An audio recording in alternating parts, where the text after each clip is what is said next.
Initially, when I was starting, I wanted it to look like school. So I was trying to fill in like this gaping hole of time. And I did, and I drove myself crazy. Mm. What I realized is that homeschooling is actually incorporating your time, your life into school, and so your life is also education. And it took me a long time to realize that. So for those of you who are considering it, know this: it is in fact true, and your children will learn. I'm proof. Welcome to Homeschool Talks, a podcast by HSLDA. This is a show about all things homeschooling, from practical tips to inspiring stories and everything in between. This episode of Homeschool Talks features a conversation originally hosted live on our Facebook page. So if you like what you hear, be sure to follow us there for more content like this. We're so glad you've joined us today, and we hope you enjoy the program. I'm Sandra Kim. I'm the Media Relations Director for Homeschool Legal Defense Association. Joining me today is Kristy Horner. She's the Administrative Program Manager for a consultant team, as well as homeschool mom to two of her own kids. Thanks for joining me today, Kristy. Thanks for having me.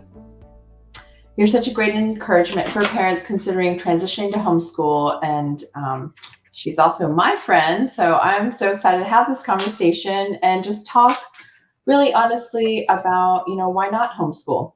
And so, homeschooling, as we've been talking over the past couple of weeks, is such a wonderful gift. I am learning that every day. I see our Facebook friends are joining us now, so we're excited to welcome you, and hopefully you have a chance to listen to this conversation. And if you're doing something else, I usually do a lot of other things. I wash dishes, I fold clothes, go for a walk while I'm listening to these things. So it's fine. You don't have to see us, but you can listen to us. Whether you're just thinking about homeschooling or you just need an atta-girl, mom, dad, grandma, caretaker, you got this. Well, we are here to tell you, you got this. Right, Kristy? That's right. Well, my family just started homeschooling 2 years ago, in October this year, I think. And I have a 14-year-old, a 10-year-old, and an 8-year-old. It has been a journey, and I'm excited to talk to you about it in an honest way. And Kristy has been at it a little bit longer than me. Why don't you tell me just a little bit about yourself, Kristy, and how long you've been doing it? Oh my. Sure. Well, so we have been homeschooling now for, I think it's 11 years, depending on how you count that. So I have twin 10th graders. So they are 15. And we started out in a non-typical fashion, I guess you might say. We were reluctant homeschoolers. We actually started with a private Christian school and slowly worked our way into homeschooling. So we were watching from afar, and my older sister was actually a homeschooler. And, she was slowly pulling me in to her community. And so off to the side, I see this amazing homeschool situation that I really wanted to replicate. In the end, I hadn't planned to homeschool, but here we are, 10th grade, starting our school year. And loving it. So that was personal. And now professionally, I have been today at HSLDA for 7 years. Wow. And with the amazing educational consultant team. So it's been a really unique journey, and we're loving it. That's really cool. Well, as you know, as I said, I'm the Media Relations Director for HSLDA, and we are homeschooling. My husband and I are doing it together. My husband went to a private Jesuit school. I went to public school, K through 12. And we kind of fell into homeschooling, and we are just really, really excited about it. So I just want to remind our Facebook friends to feel free to drop in any questions you have here in the comments. We hopefully will be able to get to them. We're excited to talk to you in a frank way and just really talk to you about homeschooling gifts, but very specifically, both of us kind of are from different backgrounds. We're not from homeschooling, but we are now homeschooling our kids, and we want to just really talk to you about that. So we hopefully will have some time to answer some more of your questions at the end. For those of you who are watching who are considering homeschooling, I do see a few folks here who have very younger children who are excited about homeschooling a 5-year-old. So that's super fun. And I see some other people here, so welcome. For those of you who are watching, you're finding that your child's current school situation isn't meeting your needs or is creating a negative learning environment. There might be some worries if homeschooling could be a good fit. So what are some common concerns you hear from parents considering homeschooling? Kristy, I know you're right on the horn listening to this kind of stuff. So I know mine, but let's start with yours. Yeah, I think legitimately there are a lot of questions, if homeschooling isn't something that's already in your circle. I think that one of the first questions we hear is, what does a day of homeschooling really look like? And I have family that is rooted in the public school system. And so obviously the homeschooling day looks a lot different than the public school day. And so I'd like to unpack that a little bit. I know that you have younger kids and your daughter and my daughter are friends. And so we have homeschooling high schoolers over to the side, but we have the littler kids too. As homeschoolers, our high school day looks a lot different now. Gabriella and Griffin are my kids. Their day is set by our co-op schedule now that we're older. So we have broken our week down into two types of days, really. So we have the out day where they're engaged in a co-op in a more formal learning environment. And then we have our homework, at home school days where they're actually doing that homework that was put out by their teachers at the co-op. So that looks different for us now compared to what it looked like when they were 5 or 6 or 7 and we were doing things at home. So I think it's important to know that, every family is going to have their own vision and their own view of homeschooling. And so that's okay. That's the beauty of it, right? So what does your homeschool look like on a daily basis? Mine? Yeah, it looks different on a daily basis. I guess initially when I was starting, I wanted it to look like school. So I was trying to fill in like this gaping hole of time. And I did, and I drove myself crazy. What I realized is that homeschooling is actually incorporating your time, your life into school. And so your life is also education. And it took me a long time to realize that. So for those of you who are considering it, know this, it is in fact true, and your children will learn. I'm proof. And I guess, for our kids, we're doing a slow start this year. So we're not doing like all subjects all days. We have like Tuesday, Thursday science, Monday, Wednesday, Friday, the other core topics. And instead of like having it all be introduced the same week, the same time, doing it completely, I call it the slow start. And so the kid's like, when are we starting? And I'm like, we are starting science today. So a lot of things, we started some our read aloud books last week. The kids have vocabulary stuff. So I didn't realize that it didn't all have to start. You can start it on your own schedule. And so this is the part that is a surprise and a welcome surprise, which is that you can start at your own pace and your own time and what works for the schedule of your family.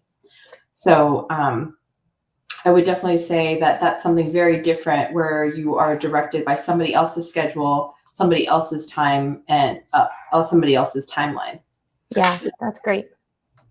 So, another question that comes up a lot is, wow, I used to drop my kids off at the bus at 7:17 and I didn't see them again until 3:00. And now I see them from the moment they get up, from the moment they go to sleep. And like, how are we going to all spend all of this time together? And it's a question that comes up a lot. So, Kristy, you want to talk about that? Yeah, I'm glad you addressed that because it's so true. And, parents say, how do you get along, right? How do your kids get along? How do you navigate that? How, are you not tired of being together 24/7? And so I think that's a real question. I think that it's an opportunity for parents to really step back and look at this through a new lens, right? So instead of saying, my goodness, we have all this time together, Sandra, all this time, what are we going to do with it? You have the opportunity to flip that script and say, we have all this time. What do we get to do with it? Dream together, plan it together, sit down, make a vision board. You really have this opportunity. And I think that's the freedom that is unrealized, to actually sit down with your kids and say, hey, what wild and crazy thing do you want to do this year? If you could go anywhere, if you could learn anything, what do you want to do? What do you want to learn? And really engage them in the process.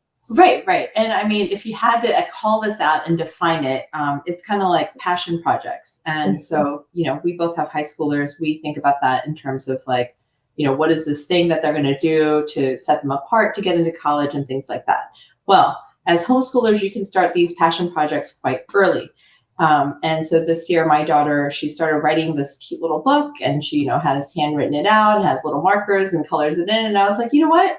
If you work on this a little by little every single week for like 2 or 3 times a week, this could turn into a legitimate book, and mommy can have it published, and people might even want to buy it. And her mind is blown. She's like, what do you mean? And I'm like, well, you have some more time. You're interested. I'm interested in reading the rest of your book. So why don't you write it? We'll incorporate that into your schedule. So that's something very specific to my 10-year-old.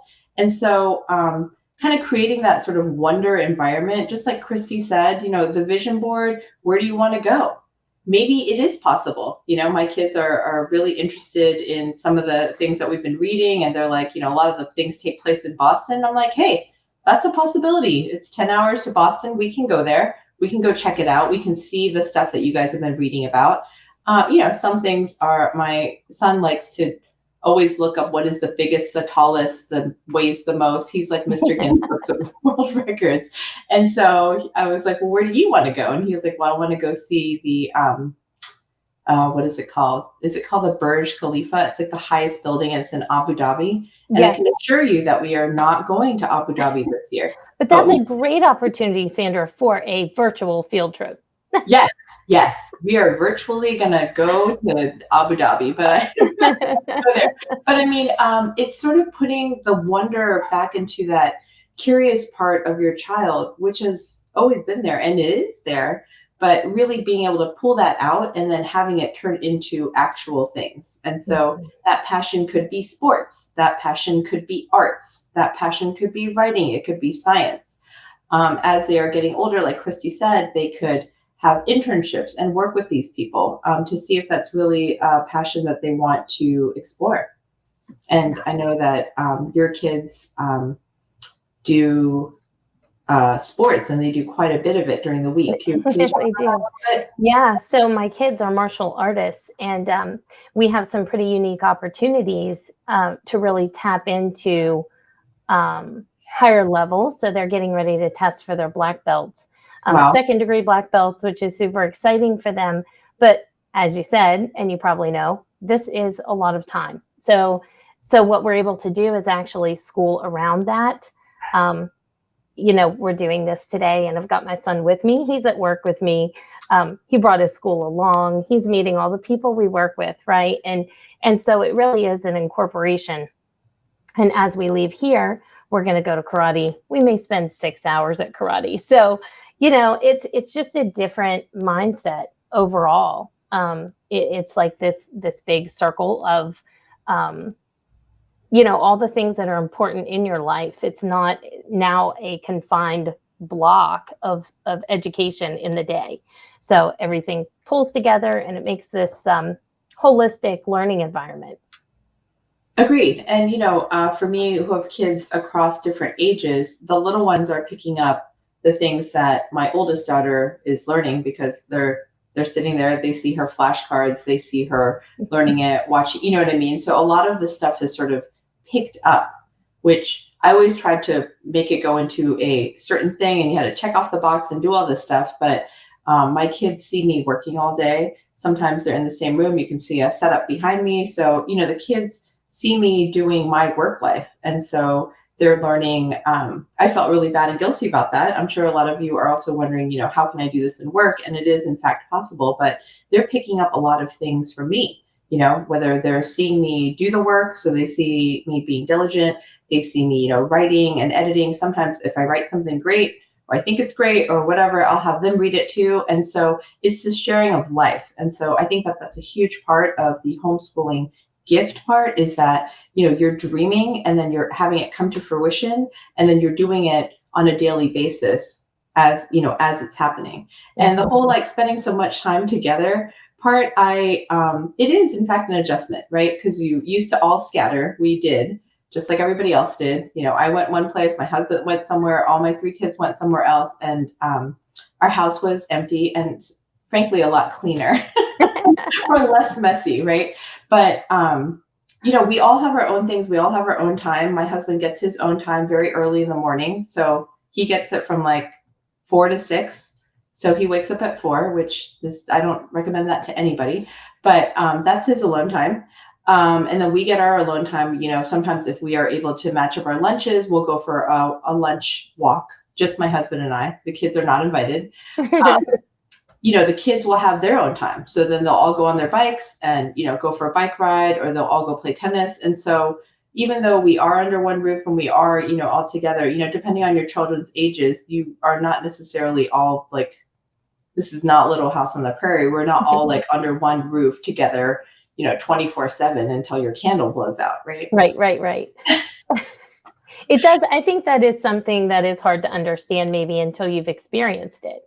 And you're right. I mean, you have the freedom to have your kids in an online class to the side while you're working, or drop your kids off at tennis lessons, while you're on your way into the office. So there's a lot of freedom and flexibility around homeschooling. There can be. And in that, you don't want to fill up all of the time, because I did that, and don't do that because then you'll drive yourself nuts. So that's one. And we'd love to see your questions if you have some other ones that you have very specifically about that. One question we get a lot is about socialization. So, there are these stereotypes about homeschoolers, about lots of different things, and what if they don't have any friends? And Kristy, you want to talk about that? Do your kids have friends, or they are friends. Insta friends, but still? Yeah, that's right. So yeah, I think what's important to note is when you're homeschooling, you do have to be intentional. I think it was easy for us to really be in our bubble and doing the things, right? Checking off our boxes. So I found for my kids, we just had to build intentional time for friendships. And that didn't take very long. Once they caught on to that and we figured out how to be intentional and still get our schoolwork done, then, it was just a regular part of life. So whether that was meeting friends at a coffee shop and taking our school books with us, having Chick-fil-A days and taking our school books, or learning at the library, or just field tripping. So I think there are a million different ways to be socializing, with making friends, building relationships. But if you're intentional about that, it's not as hard as you might think. I think it's important to know how to connect and how to find your community. And I know we talk a lot about that, but it really is so important that you're not just off to the side. It's good for the kids. It's good for moms. I remember my daughter doing a Bible study in a coffee shop with some friends, and the moms, instead of dropping the kids off, the moms hung out, right? Because it's not just the kids that need that community, that need that social time. So, I think being intentional, sports, church, co-ops, pods, however you plan to tap into that. And I mean, I think it's funny internally, we laugh about that at my house, because sometimes we can be so busy being social that we have to refocus ourselves, right? So it's Totally. that flexibility. Oh, it's so great. It's flexible. Oh, we're so flexible. So, Right. I love what Dr. Douglas is saying here. He said, most home educators I encounter have the problem of too many socialization activities. So they have to end up scaling back to make sure the high priority, like school, work, reading, writing, arithmetic, that kind of stuff, actually gets done. And so it actually, the choices are so many, right? There is homeschool tennis, homeschool orchestra, homeschool cross country, you name it, it exists in the homeschooling world. It's like this other world of the exact same thing, but with homeschoolers. And so I definitely fell into that my first year where I was like, I'm joining every co-op and every pod. So we were in 2 co-ops and we were in a pod. And I was like, I feel very scattered and stressed that I'm like doing so many things because I was so worried that my kids would not have socialization. But I guess one myth buster here is that it's also very strange for 38-year-olds to all be in one room all the time. That does not happen naturally. So when my kid is with me and we go to Wegmans and they are doing checkout, or they're speaking to somebody at the post office, or they're talking to neighbors, all of these people are not the same age as they are. And they are able to speak to ages, not just their exact same age child. And so I have found in my interactions with homeschool teenagers, I am amazed. I'm like, how old are you? And they'll be like, 16. And I'm like, you're so well spoken. I mean, I say really silly things because I'm just not used to 16-year-olds that are like, hi, my name is Jessica. I'm from Minnesota. Like, I'm like, insert handshake, right? Yeah. Handshake. And I'm like, this is amazing. How old are you? And I'm just amazed. And usually homeschoolers are in groups of kids that are more mixed, right? Hiking groups, exploring the outdoors, science, or whatever it may be. Of course, grade level stuff you probably want to do together, but just that normal socialization interaction of kids who are different ages is actually pretty natural and normal. And so I would say socially, there are awkward kids in all different kinds of schooling. And so you're going to find them in homeschooling as well. But that doesn't necessarily define homeschoolers as the ones that are, awkward or unsocialized. I mean, I know plenty of kids that are in other school situations that could be identified in that way as well. Right. So true. Yeah. So the finding the friends thing, what did we mention? So for my daughter, I was like really determined for her to find friends. So we were in a tennis team, and then she also did a homeschool orchestra, and then she was also active in youth group. And then we also did a government, learning about the government, national government, camp and things like that. And so just like anything else, right? You don't, again, who has time to meet a million friends anyways, but giving them these opportunities, homeschool clubs, or, if you're doing civic engagement, these are all different opportunities where you're going to have your child be able to mix it up. And that could be in scouting, that could be in 4-H. So there is no lack of interaction. Maybe the issue is the opposite, which is the too much, right? We need to go back because there's too many things. Well, when you said clubs, I really think that one of the major advantages of homeschooling is to be able to pour back into the community.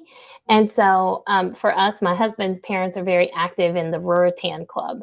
And so we have this opportunity to engage with a whole different community, and pour back into the community in a safe way. So I think that's something that a lot of parents are often looking for. And it might be hard to find that, 6 p.m. till 8 p.m. when you're trying to do your homework before the next day of school. So we have the freedom and the flexibility to take a break and go serve somewhere and then come back and pick up our schoolwork at home. So. Right. And you talk about civic engagement. For us, I'm in a community where there's across the street, there's senior living So one of the things that I wanted to do with my kids was to interact at that level as well. I was always active with the seniors in my teens, and it was a really great experience. So we are going quarterly with some other homeschoolers and doing a Homeschoolers Got Talent.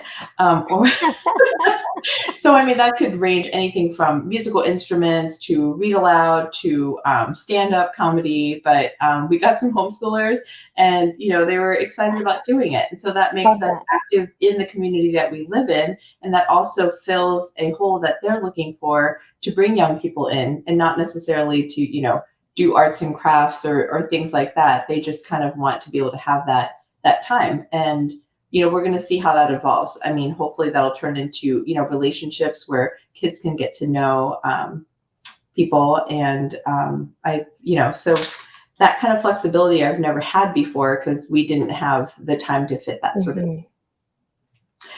Really quick, Sandra is in Michigan, and you're hoping to homeschool your kids. No experience. I had no experience.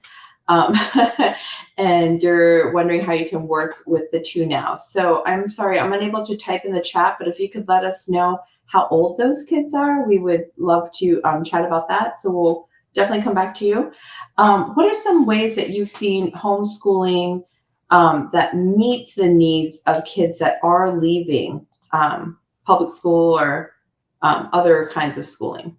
Well, one thing that stands out, and we've talked a lot about freedom and flexibility, but just to expand on that a little bit, the ability to dive deeper into the things that they're interested in is really, really important. And it really does impact their love of learning and, maybe even what they end up doing for the rest of their life. So I think that's really important. The ability to be able to identify and meet your student where they are. I think that's eye-opening for a lot of parents to bring them home and realize, maybe there are gaps that they need to fill. And, you have the freedom, the flexibility to press pause and really focus on those areas that might need improvement. So that's a concept that is, I think, mind-blowing, really, to a lot of new homeschooling parents. It was for me. I mean, I brought home my then, I guess, second grader. So she was 7 or 8. And she was like, I'm not good at math. I'm terrible at math. So she just had this track in her head.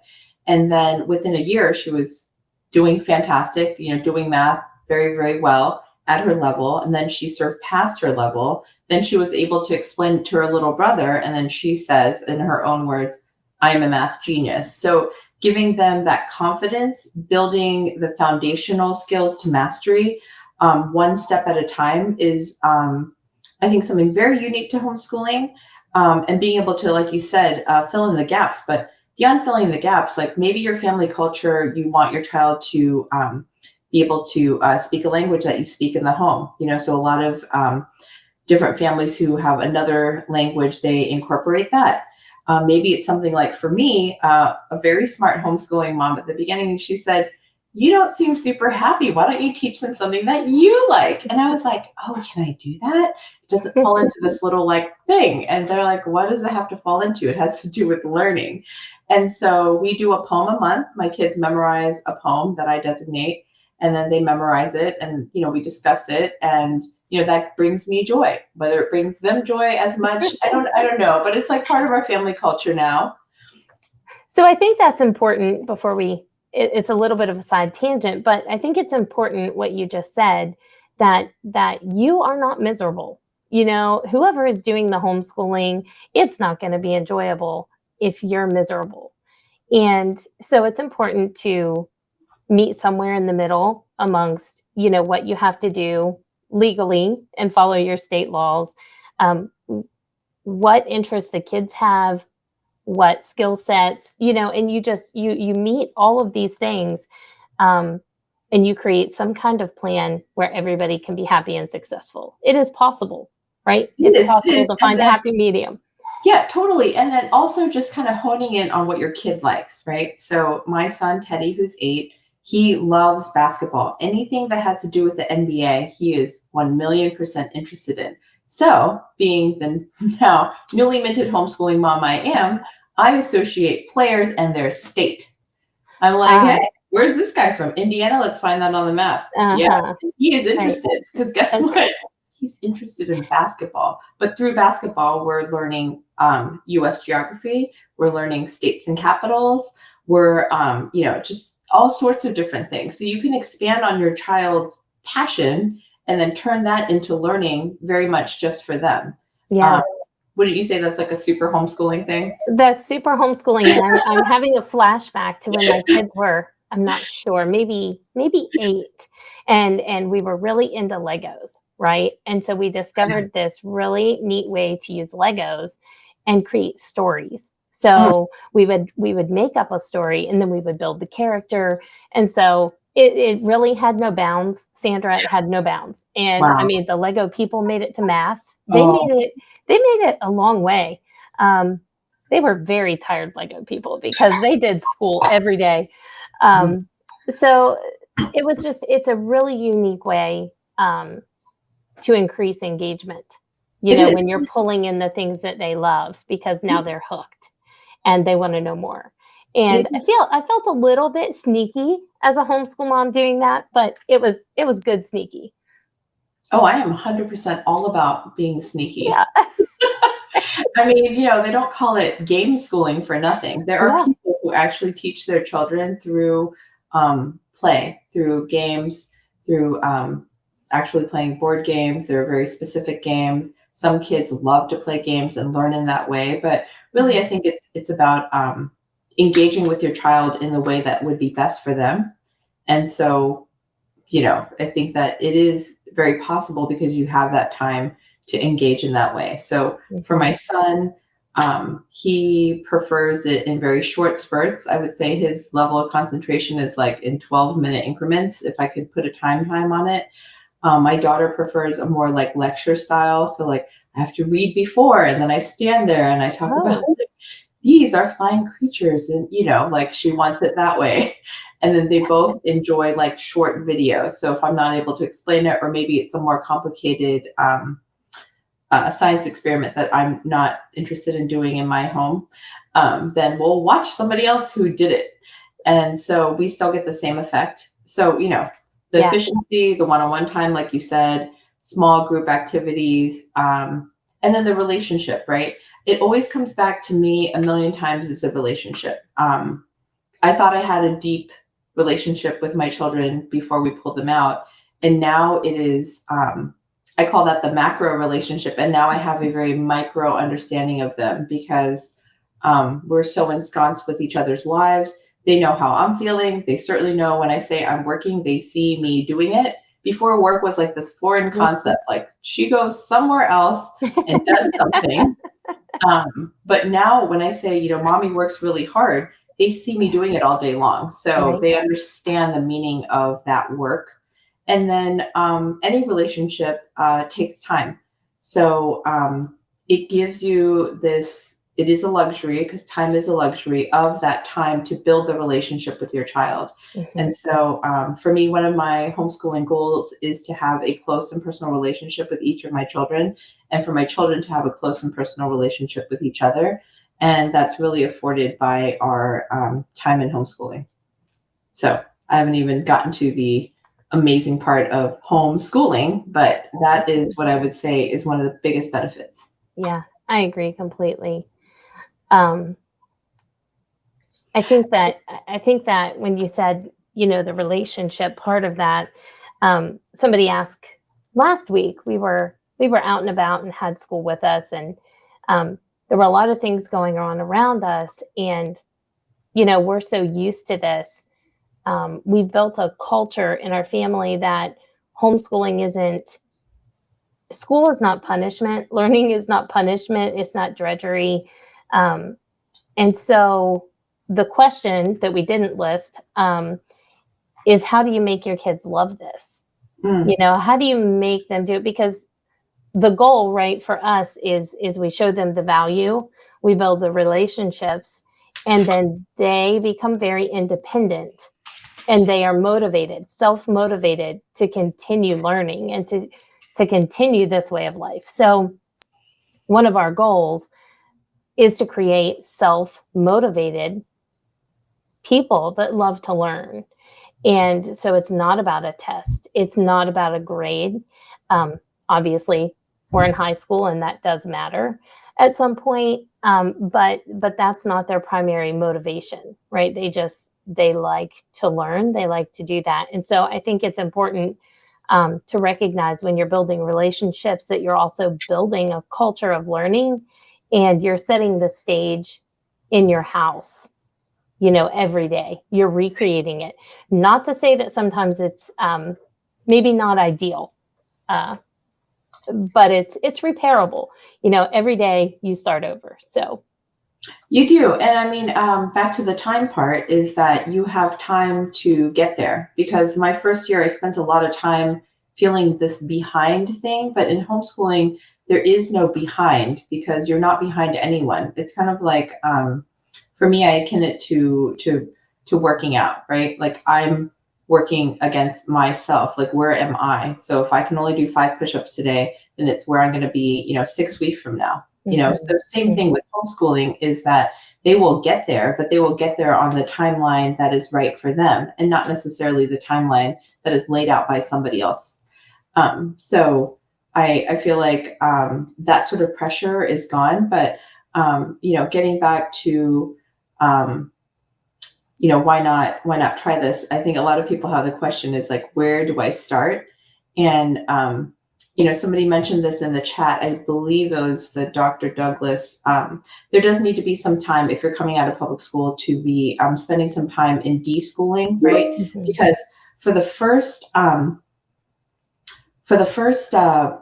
I guess year, my kids were like, "That's not the way my teacher did it." So I'm like, "Oh, what? Tell me more about this," And I'm like, I just was like, how did they do it? And then I kept trying to model my behavior on this teacher that I did not really know, you know what I mean? And so, you need to model yourself on yourself and what your capabilities are. Like, let's say, for me, I love like art and poetry and writing, and I'm like super that way. And I had a friend who hates all that stuff. So we just swapped our first year. She did like science and history, and I did more of the like squishy topics like art and art history and poetry. And so, teaming up with somebody, that's a good way to do it.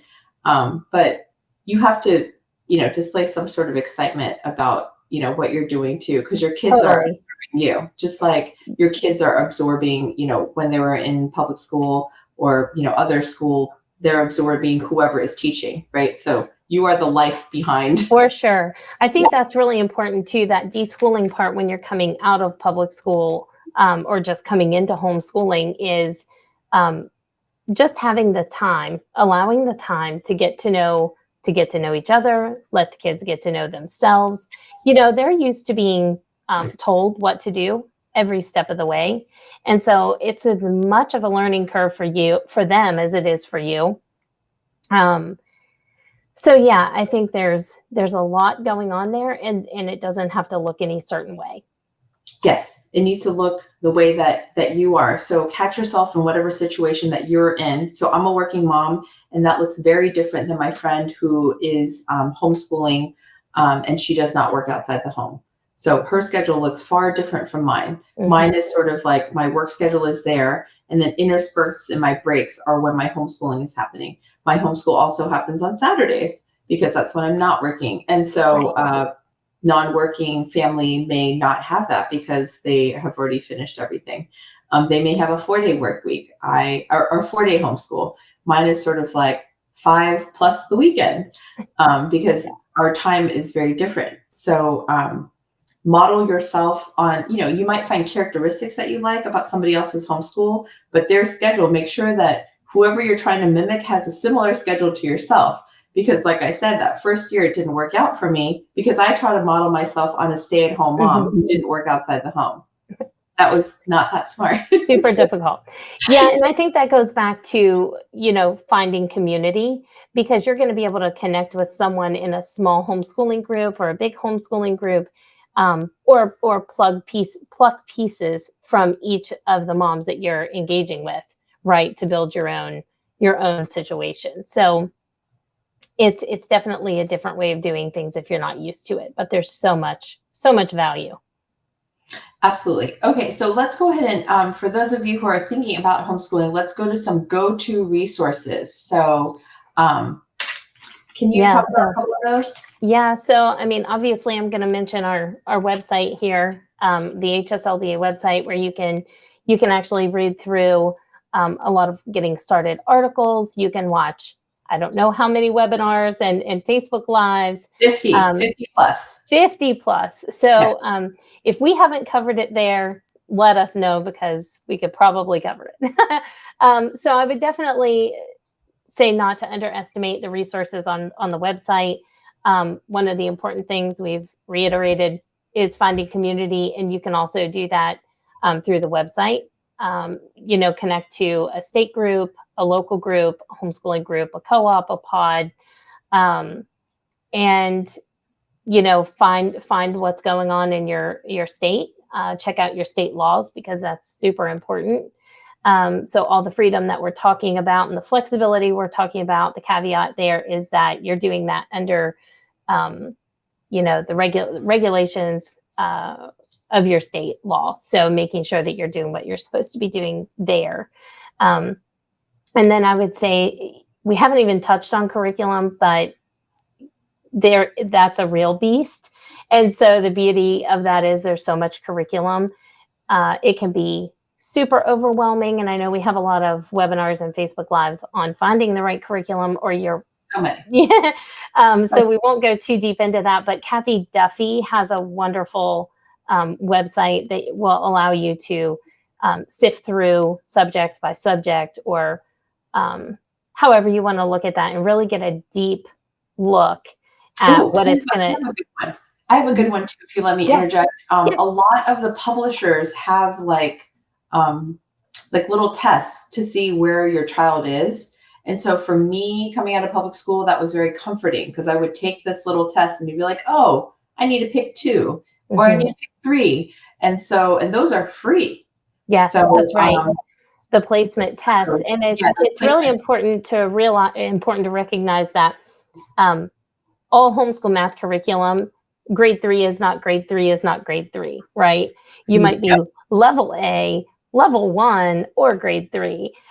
So it's really important to dive deep into your curriculum, but it can be overwhelming. So I would definitely suggest connecting with one of the educational consultants here at HSLDA, so that you can really expel what you're looking for, expand on your child, their personalities, their learning preferences, and then add that on top of your home life, because that matters too, right?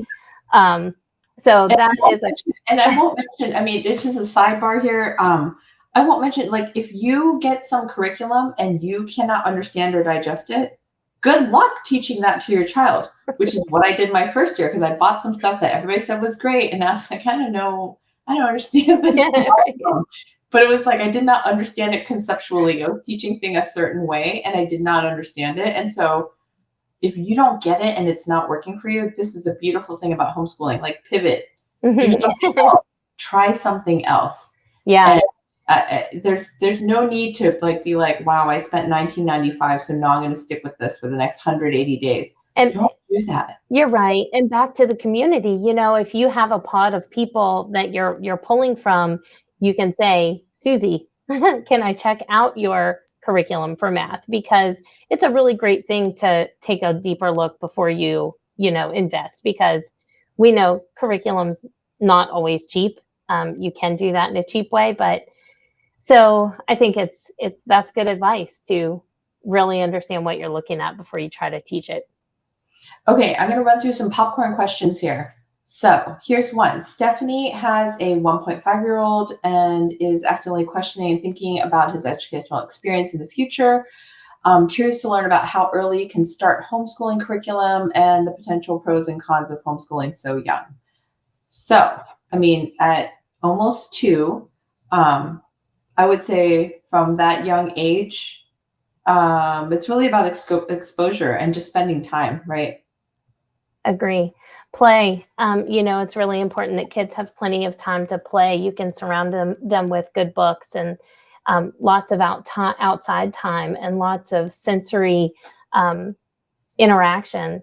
So just exposure. And personally, we didn't really pick up the formal books or learning until we really felt like they were ready and they were showing signs of we want to read and so I would say follow your child's cues. And we have resources on the website to walk parents through that. Yeah. And, at that point, you're probably looking for some interaction. Your kid is so young. So that's a great time for kids to, get together, throw them in the sandbox, on a small playground. So the kids are getting that time together as well as the moms are getting that time.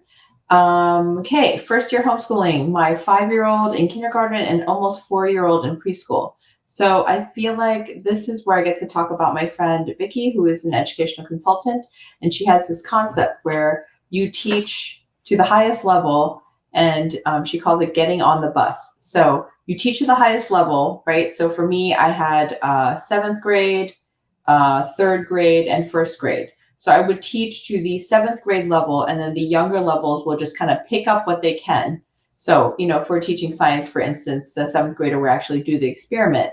The 3rd grader would be able to, talk about the steps. The 1st grader would just, absorb a little bit. And so just they get what they can out of it on that level. So I feel like 5 and 4, that's like a great time, do things that read aloud. I cannot stress enough about, I've read all the books. My background's journalism, so I tend to read a lot of things about a lot of things and about homeschooling, but all roads lead to read aloud. And so, having that time where you are reading something that's interesting at their level, and they just kind of pick stuff up. So that would be my advice. How about you, Kristy? No, I totally agree with that. And I think that's what I call a twofer, right? So you're building relationships while you're exposing. So I think that's a win-win.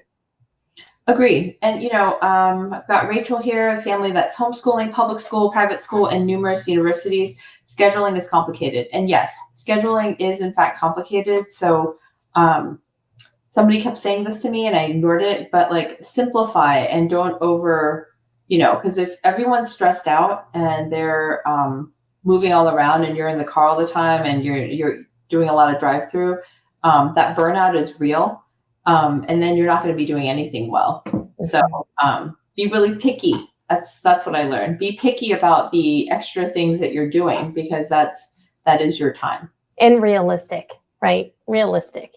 Because everything can fit on paper. That's what I've learned. Things can fit on paper. But when you try to live that out, that burnout's real. Yes. And if you burn everybody out, nobody's happy. And let's go back to, my kids were watching this, so sorry, it's on my mind, but the Trolls movie, right? They're happy, but they were unhappy when they were, anyway, sorry. Yeah, I'm going on a tangent. What I'm trying to say is if there isn't just sort of comfort and then you feel like you are drawing from someplace, then it's not going to be great because the atmosphere that you create inside your home is your homeschool, right? And I really think that that's where all of it stems from me. And so what irritates me is too much of a mess everywhere. So before I go to bed at night, if things are not all tidy, then I will make it so that when I wake up in the morning, I can make it nice. As mental freedom. Yes. Well, right? So do you have rules, Sandra, for your homeschool? Do you have any rules? Because I'm just thinking about the one rule that we have, which, goes along with your happiness sentiment is, we're not crying. If at any point mom is crying or kids are crying for whatever reason, we just stopped. Please just stop for a few minutes for the day. Know when to take a break, know when to step back. It doesn't have to happen every day. it's okay that it doesn't happen every day on a schedule. Totally fine. There's no crying in homeschool. There is no crying. I will not sing, but you got to know when to hold them and you got to know when to fold them.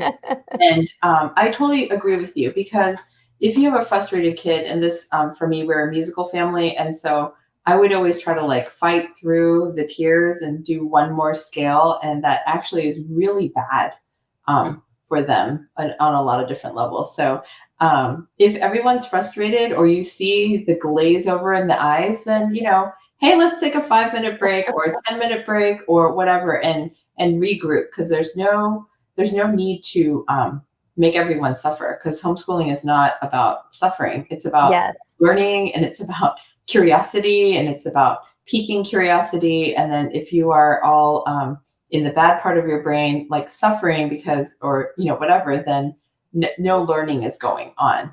And so definitely step away. All right. So walking through, we said KathyDuffyReviews.com. She really has reviewed quite a few different curriculums. And just like anything else, I can't speak for all libraries, but what I have noticed and heard anecdotally is that your library actually does carry quite a bit of homeschooling curriculum that you can either use in the library or you can check it out. And I was completely floored. So maybe there's some curriculum that you're looking at and you don't even have to buy it. You can just go to the library, check it out, look at it, or look at it in your library. I also have friends who have homeschooled using the library as their main source of all their books. And so it is possible to homeschool in a very expensive way. And it's also very possible to, do it with a printer and a binder and a few 99-cent notebooks. So do it the way that works for your family. Are there any other final encouragement things that we can mention to our friends here that are watching? Well, I think if you're considering homeschooling, my first piece of advice, if you do take the jump, I would say is have fun, right? Because as we've mentioned, it should be fun. It can be fun. It is fun. I think there are days that are not fun, but overall it's relationship building and it's fun.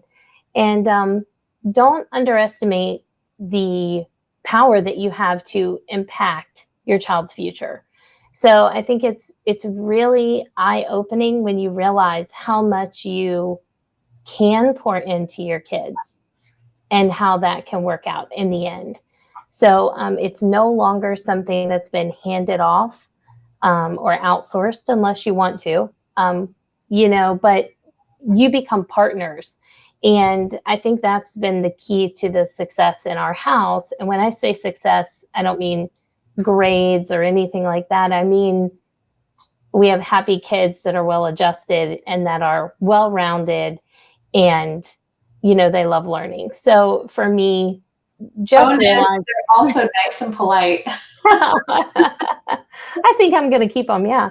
So, I think that's just really the success factor for us is realizing that you have a partnership. It's not a top-down model for us. And I've seen a lot of engagement, a lot of feedback. It's just, partner, make it a partnership so that it's happy for everybody. I think that's really important and easy to overlook, because if you're trying to be the teacher, Mrs. So-and-so, newsflash, we're not Mrs. So-and-so, right? Right. So, and I think your kids will thank you for that. Thank you so much for joining me today, Kristy. It's always fun to chat with you. For those of you watching in the audience that is thinking about homeschooling or have decided to homeschool and you're looking for next steps and resources, we have a ton of free resources on our website, hslda.org. Get started. Also, in addition to our website resources, I want to let you know that HSLDA members have access to a great legal team and educational consultants like Kristy was mentioning to help you answer questions that you have about teaching your kids at home and having fun while you're doing it. We have educational consultants who specialize in helping members who have questions about homeschooling, setting up your homeschool, transcripts, multiple ages, very specific questions that you may have. We're here to help you from pre-K through high school, and they're here to help you tackle all your challenges, set it up. Whether it's finding a math curriculum or making a 4-year plan, we're here to help you. So consider joining us, hslda.org/join. I really appreciate all of you who are here to listen, and we hope that this is an encouraging time for you to think about homeschooling. Why not? Today's program is made possible by HSLDA's legal support team. We know homeschooling isn't always easy. That's why we're committed to giving you peace of mind, so you can focus on giving your kids the best possible education. As an HSLDA member, you have access to customized legal advice from our team of attorneys to help you comply with your state's homeschool law. And will represent you if your right to homeschool is ever challenged, even in court. Every day, we help our members respond to overreaching officials, and we stand ready to defend your homeschool against unlawful attacks. To hear more about how you can enjoy a worry-free homeschool experience, visit hslda.org/join. That's hslda.org/join. Thanks for listening to this episode of Homeschool Talks. If you've enjoyed this conversation, will you do us a favor by sharing it with a friend or leaving us a review on Apple Podcasts? As a reminder, you can find show notes for this episode along with our other Homeschool Talks conversations at hslda.org/podcast. And if you want to be the first to know about new episodes, as well as upcoming guests and topics, you can sign up for our email list using the link in the show notes. That's all for now. We hope you enjoyed this program, and we'll see you next time.